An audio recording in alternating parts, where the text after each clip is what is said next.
تمام جسم میں کی تعریفات وحدہ لا شریک خالق کائنات مالک ارض و سماء کے لیے ہے،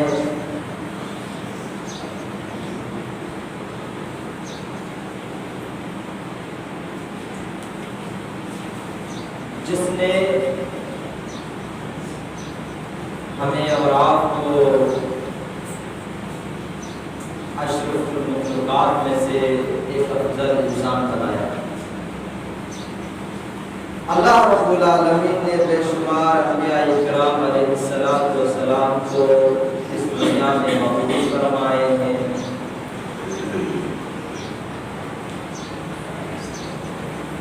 انہی میں سے ایک ہمارے آخری نبی جناب محمد رسول اللہ صلی اللہ علیہ وسلم۔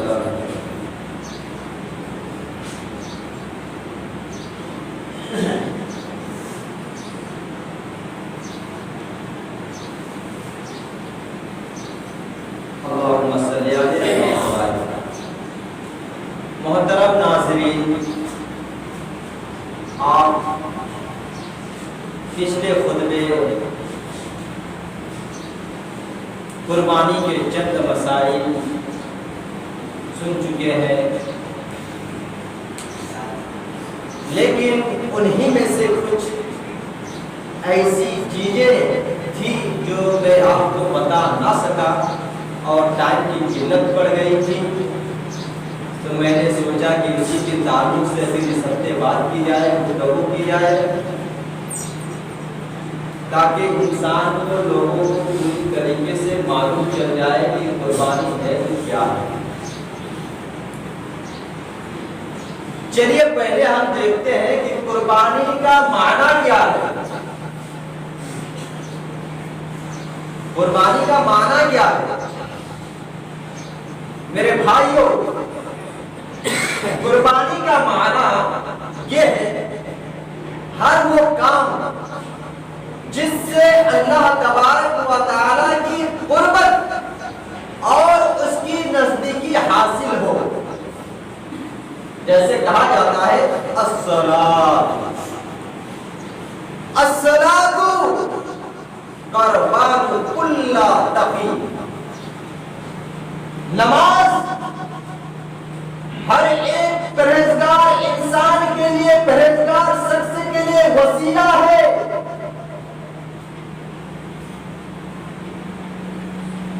میرے بھائیوں، الصلاۃ کہا گیا، الصلاۃ قربان کل تقی، کہ نماز ہر ایک پرہیزگار شخص کے لیے وسیلہ ہے۔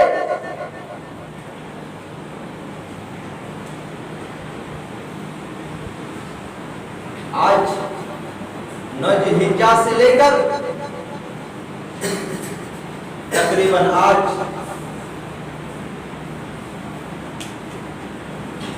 16 یا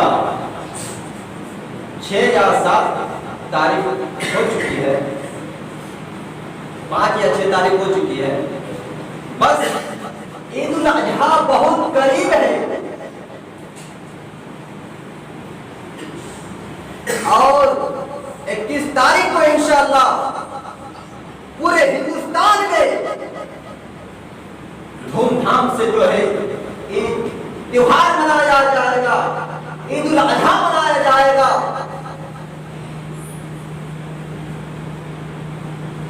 بہت سارے جانوروں کو اللہ کے بارگاہ میں اللہ کے بندے پیش کریں گے۔ پیش کرنے کا مقصد کیا ہے؟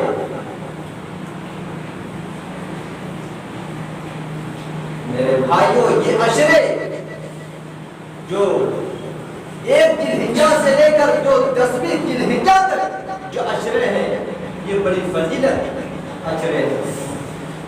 اس عشرے میں بہت ثواب آپ کما سکتے ہیں، اور اسی 10 ذی الحجہ تک، 1 ذی الحجہ سے لے کر 10ویں ذی الحجہ تک 2 مخصوص کیا گیا ہے، ایک تو حج اور دوسرا عمرہ۔ میرے بھائیوں، رمضان کے بعد اگر کوئی مہینہ ہے عبادت کمانے کا تو یہ ہے ذی الحجہ۔ بڑی فضیلت آئی. اس مہینے میں آپ کو زیادہ سے زیادہ توبہ استغفار کرنا چاہیے. اللہ رب العالمین کے سامنے اپنے سر کو رگڑنا چاہیے. اپنی بارگاہ میں آ کر اللہ رب العالمین کی مغفرت کرنا چاہیے. اس عشرے میں آپ کو صدقہ و خیرات کرنا چاہیے. غریب و مسکین کو پیسے دینا چاہیے. میرے بھائیو یہ عشرے جو ہے بڑی فضیلت ہے, بڑی اہمیت دیتی ہے. اس عشرے کا خیال کریں. اس عشرے میں قرآن کریم کو پڑھنے سے بھی ثواب ہے. عام دنوں میں تو ثواب ہے ہی, لیکن اس دنوں کا اہتمام کرنے کے باوجود آپ پڑھ رہے ہیں ان پر بہت ہی زیادہ ثواب ہے. اس عشرے میں آپ کو غریب و مسکین کو دیکھنا چاہیے کہ کس کے گھر میں کھانا بنا کہ نہیں, کس کے گھر میں کپڑا پہنا ہوا ہے کہ نہیں. میرے بھائیو یہ سب چیزیں خیال کر لینا ہے, دیکھنا ہے. وَمَا أُمِرُوا إِلَّا لِيَعْبُدُوا اللَّهَ مُخْلِصِينَ لَهُ الدِّينَ حُنَفَاءَ وَيُقِيمُوا الصَّلَاةَ وَيُؤْتُوا الزَّكَاةَ وَذَلِكَ دِينُ الْقَيِّمَةِ.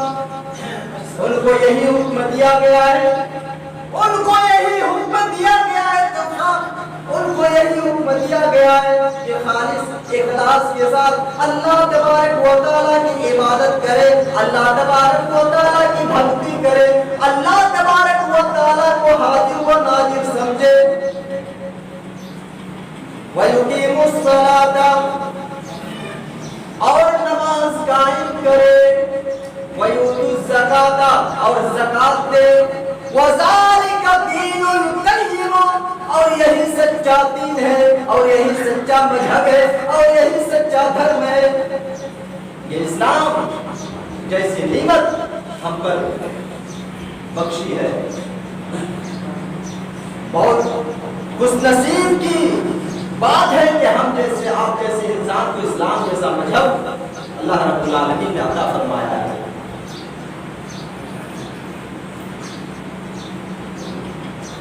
میرے پیارے ساتھیوں, لَن يَنَالَ اللَّهَ لُحُومُهَا وَلَا دِمَاؤُهَا وَلَٰكِن يَنَالُهُ التَّقْوَىٰ مِنكُمْ. اللہ تبارک و تعالیٰ تمہاری قربانیوں کے گوشت نہ تمہارے خون اللہ تبارک و تعالیٰ کے پاس پہنچتا ہے, بلکہ اللہ رب العالمین کے پاس کوئی بھی چیز اگر پہنچتی ہے تو تمہارے دل کے تقویٰ, تمہاری پرہیزگاری, تمہاری نیت صحیح ہے کہ نہیں. میرے پیارے ساتھیوں, آج ہم سمجھتے ہیں اپنے معاشرے میں, سماج میں کہ کچھ ایسے بھی لوگ ہوا کرتے ہیں جو بیل خریدتے ہیں 10,000 کا, 20,000 کا, بکرا خریدتے ہیں 15,000, 16,000, 8,000 کا. وہ سب کو کہتے ہیں کہ ہم تو اتنے دامی بکرا لیے ہیں, ہم تو اتنی قیمت کا جو ہے بیل خرید لیے ہیں. سب کو بولتے ہیں, فخریہ بیان کرتے ہیں. میرے پیارے ساتھیوں, آپ کی نیت صحیح ہونی چاہیے, آپ کا اخلاص صحیح ہونا چاہیے. اگر آپ کے اندر اخلاص نہیں ہے, اگر آپ کے اندر نیت صحیح نہیں ہے, تو آپ کے اعمال بھی صحیح نہیں ہے, آپ کے اعمال بھی درست نہیں ہے. اسی لیے بخاری شریف کی حدیث ہے, اللہ کے نبی جناب محمد رسول اللہ صلی اللہ علیہ وسلم بیان کرتے فرماتے ہیں, انما الاعمال بالنیات. اعمال کا دار و مدار نیتوں پر ہے. اگر آپ کی نیت صحیح ہے, آپ کی نیت درست ہے, اچھی ہے, تو آپ قابل قبول ہے, آپ کی قربانی قبول کر لی جائے گی. اور اگر آپ کی نیت صحیح نہیں ہے تو آپ کے اعمال پانیوں کی طرح پھر جائیں گے۔ میرے پیارے ساتھیوں، یہ ہمیشہ غور کریں گے کہ آپ کی نیت صحیح ہونی چاہیے، آپ کا اعمال درست ہونا چاہیے۔ آپ اگر اپنی نیت کو صحیح کر لیے ہیں، اپنے اعمال کو صحیح کیے ہیں، تو رب کعبہ کی قسم آپ کی قربانی قبول ہو جائے گی، قابل قبول ہے۔ اگر آپ کی نیت ہی صحیح نہیں ہے، گھٹیا مفاد ہے، گاؤں میں پھر رہے ہیں، سب لوگوں کے سامنے فقریہ بیان کرتے ہیں، ہم اتنے دام کا قربانی دیتے ہیں، ہم اتنا دام کا قربانی دیتے ہیں۔ میرے بھائی، یہ سب کیا ہے؟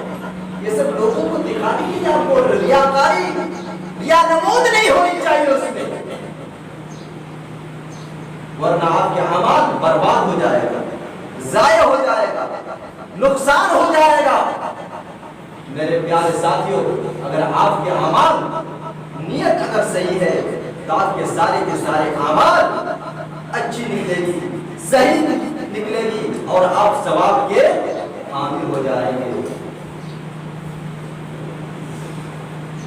اللہ کے نبی صلی اللہ علیہ وسلم حدیث کے اندر بیان کرتے ہیں، اور اس حدیث کا راوی ابو ہریرہ رضی اللہ تعالی عنہ بیان کرتے فرماتے ہیں کہ اللہ کے نبی صلی اللہ علیہ وسلم بیان کرتے ہیں، اللہ کے نبی صلی اللہ علیہ وسلم بیان کرتے ہیں، فرماتے ہیں کہ ان اللہ لا ينظر الى اجسامکم ولا صورکم ولكن ينظر الى قلوبکم واعمالکم۔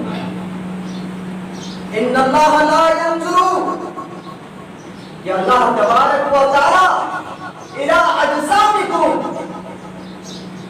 تمہارے جسم، تمہاری صورتوں کو نہیں دیکھتا ہے، ولكن ينظر الى قلوبکم واعمالکم، تمہارے دلوں کو، تمہارے اعمال کو دیکھتا ہے۔ میرے پیارے ساتھیوں، اس حدیث سے کیا ثابت ہوا ہے اور کیا ثابت کرنا چاہتے ہو آپ بتاؤ؟ کیا ہمارے اندر ہے یہ چیزیں؟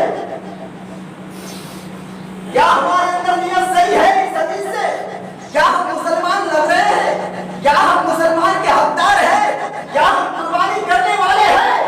بتاؤ میرے پیارے ساتھیوں، اس حدیث سے ثابت کرو، اس حدیث سے دکھاؤ کہ آپ صرف مسلمان ہیں، مسلمان نام کا مسلمان ہے، کام کا کوئی نہیں۔ کیا سمجھیے اسلام دھرم کو بھائیو؟ کرانے کی دکان نہیں ہے کوئی، جب چاہے تب خرید لے، جب چاہے نماز پڑھے، جب چاہے نیت صحیح رکھے، جب چاہے بگڑ جائے۔ میرے پیارے ساتھیوں، نیت کو تو ایک کپ کی چائے کے ذریعے بدل جاتا ہے انسان۔ کیا سمجھیے گا؟ آج ہمارے معاشرے کا ایسا سماج ہے، جب مومنوں کے پاس جاتے ہیں ایمان والے ہو جاتے ہیں، ہماری نیت درست ہو جاتی ہے، اور جب جاہل لوگوں کے پاس جاتے ہیں، انپڑھوں کے پاس جاتے ہیں، تو انپڑھوں کی طرح بات کرتے ہیں۔ یہ تم کو اسلام کے مذہب نے یہ سکھایا ہے، یا تم کو یہ تعلیم دیا ہے؟ میرے پیارے ساتھیوں، اپنے اخلاص کو درست کر لو، اپنی نیت کو صحیح کر لو، اپنے اعمال کو برباد ہونے مت دو، اپنے اعمال کو ضائع مت ہونے دو۔ یہ 2 دن کی زندگی ہے میرے بھائی، کو اپنے اعمال کو درست کر لو، اپنے اعمال کو درست کر لو، اپنے اعمال کو غنیمت سمجھو۔ اچھا، اور ایک چیز ہے کہ اللہ کے نبی صلی اللہ علیہ وسلم ایک حدیث کے اندر بیان کرتے ہیں، جو لوگ قربانی نہیں کرتے ان لوگوں کے تعلق سے، ان لوگوں کے تعلق سے کیا بیان کرتے ہیں؟ جو انسان قربانی کرنے کا استطاعت رکھتا ہے، ان کے پاس مال و دولت ہے، سب کچھ ہے، لیکن وہ انسان قربانی نہیں کرتا ہے، ان کے لیے اللہ کے نبی صلی اللہ علیہ وسلم کیا دردناک و انسانی من کان له ساعة ولم یزح فلا یقربن مصلانا۔ اللہ کے نبی جناب محمد رسول اللہ صلی اللہ علیہ وسلم بیان کرتے فرماتے ہیں کہ جو شخص، جو انسان قربانی کرنے کا استطاعت رکھتا ہے، اور وہ اگر انسان انسان قربانی نہیں کرتا ہے وہ ہماری عیدگاہ کے قریب بھی مت آئے، وہ عیدگاہ کے قریب بھی مت آئے۔ میرے پیارے ساتھیوں، اس حدیث کو سنو کہ جو شخص جو انسان قربانی کرنے کا استطاعت بھی رکھتا ہے اور رکھنے کے باوجود وہ انسان قربانی نہیں کرتا ہے، لاپرواہ جو ہے کر لیتا ہے، تو اس انسان کے لیے جو ہے اللہ کے نبی صلی اللہ علیہ وسلم جو بیان کرتے ہیں کہ وہ عیدگاہ کے قریب بھی نہ آئے، وہ عیدگاہ کے قریب بھی نہ آئے۔ اچھا، قربانی کن لوگوں پر واجب ہے؟ بہت لوگ سوال کرتے ہیں اس طرح کہ مولانا صاحب باپ پر واجب ہے، بیٹا پر واجب ہے، بہن پر واجب ہے، ماں پر واجب ہے، کیا پاگل پر واجب ہے، کیا مسافر پر بھی واجب ہے؟ آئیے میں آپ کو بتاتا ہوں کون کون چیزیں قربانی کن لوگوں پر واجب ہے۔ سب سے پہلی چیز مسلمان کا ہونا، غیر مسلم کا نہیں۔ قربانی واجب کے لیے کس کس پر جو ہے واجب ہے؟ مسلمان کا ہونا، غیر مسلم کا نہیں۔ نمبر 2 مقیم کا ہونا، مسافر کا نہیں۔ مقیم جو ہوتا ہے گھر میں جو ٹھہرے رہے اس کو مقیم کہا جاتا ہے، اور مسافر جو سفر کرتا ہے، ایک تو حاجی لوگ ہوتے ہیں سفر کرتے ہیں، اور ایک جو ہمیشہ سفر کرتے ہیں، سفر کرتے رہتے ہیں، اور حاجی لوگ کے جو ہے سال میں جاتے ہیں، 2 سال میں 3 سال میں جو ہے حج کرنے کے لیے جاتے ہیں، تو وہ کر سکتا ہے، ایسی بات نہیں کہ وہ سفر میں نہیں کر سکتے، کر سکتا ہے اگر آپ کو اس کو سویدھا ہے، ہر چیز کی سہولیت ہے، وہ قربانی کر لیں، لیکن مقیم پر واجب ہے، مسافر پر نہیں۔ نمبر 3 آزاد پر قربانی ہونا ہے، جو آزاد ہے غلام پر واجب نہیں، غلام پر واجب نہیں ہے۔ نمبر 3 کیا ہے؟ آزاد پر، غلام پر نہیں۔ اور نمبر 4 بالغ پر، نابالغ پر واجب نہیں۔ بالغ انسان پر لیکن نابالغ انسان پر واجب نہیں۔ اور نمبر 5 عاقل پر، مجنون پر نہیں۔ عاقل پر، مجنون پر نہیں، پاگل پر نہیں، دیوانہ پر نہیں، میرے پیارے ساتھیوں۔ اور نمبر 6 جو ہے صاحب استطاعت پر، مسکین پر نہیں۔ صاحب استطاعت پر، مسکین پر نہیں، فقیر پر نہیں۔ یہ 6 چیزیں جو ہے قربانی ان لوگوں پر واجب ہے، یہ 6 چیزیں بیان کی گئی۔ یہ بھی سوال کرتے ہیں لوگ کہ مولانا صاحب قربانی کرے تو کتنے دن تک کرے؟ کیا 3 دن قربانی کرنا سنت ہے یا 4 دن تک ہے؟ کوئی ایسا بھی سوال کرتا ہے کہ مولانا صاحب قربانی کا دن آدھا روزہ ہے، آدھا روزہ۔ میرے پیارے ساتھی، اللہ کے نبی جناب محمد رسول اللہ صلی اللہ علیہ وسلم عید الفطر میں کھجور کھا کر، وہ میٹھی چیز کھا کر کے جو ہے وہ نماز ادا کرتے تھے، پڑھتے تھے عیدگاہ میں جا کر۔ اور عید الاضحیٰ میں جو ہے جو نماز پڑھنے کے بعد آپ خالی پیٹ آتے تھے، اور نماز پڑھنے کے بعد آپ جو گوشت سے شروعات کرتے تھے، سب سے پہلے جو ہے قربان لے کر گوشت بول کر کھاتے تھے۔ لیکن آج جو ہے ہم لوگ، آج دیکھو معاشرے میں دیکھو نا، سماج میں عورتیں کہیں گی آپ کو آدھا روزہ ہے، آدھا روزہ نہیں ہے میرے گھر میں۔ یہ نبی اکرم صلی اللہ علیہ وسلم کی طرف سے بھی آدھا روزہ نہیں ہے، نہ صحابہ کرام کی طور سے بھی یہ آدھا روزہ ہے، روزہ نہیں ہے۔ آپ اس سے بھی پہلے کھا سکتے ہیں نماز پڑھنے سے پہلے، یہ نہیں کہ میں نماز پڑھنے کے بعد ہی کھائیں گے۔